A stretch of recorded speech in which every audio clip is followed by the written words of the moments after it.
Hi everyone and welcome back to Money Experiment PH. We have been creating the full stock and ETF list for eToro and have been uploading occasionally a YouTube video with a Google Sheet link. However, this will be our last video update with regard to the full stock and ETF list here on YouTube.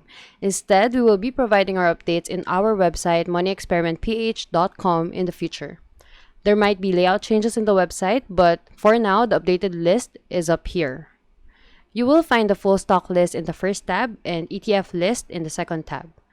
Normally, we update monthly or when I find new stocks are added to the eToro platform.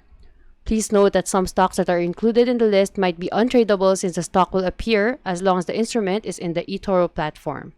The stock and ETF might have been delisted or eToro suspended trading due to liquidity provider issues and etc. I hope that this is useful for your screening of stocks in eToro. Thank you for watching our video and happy investing. See you soon. Bye.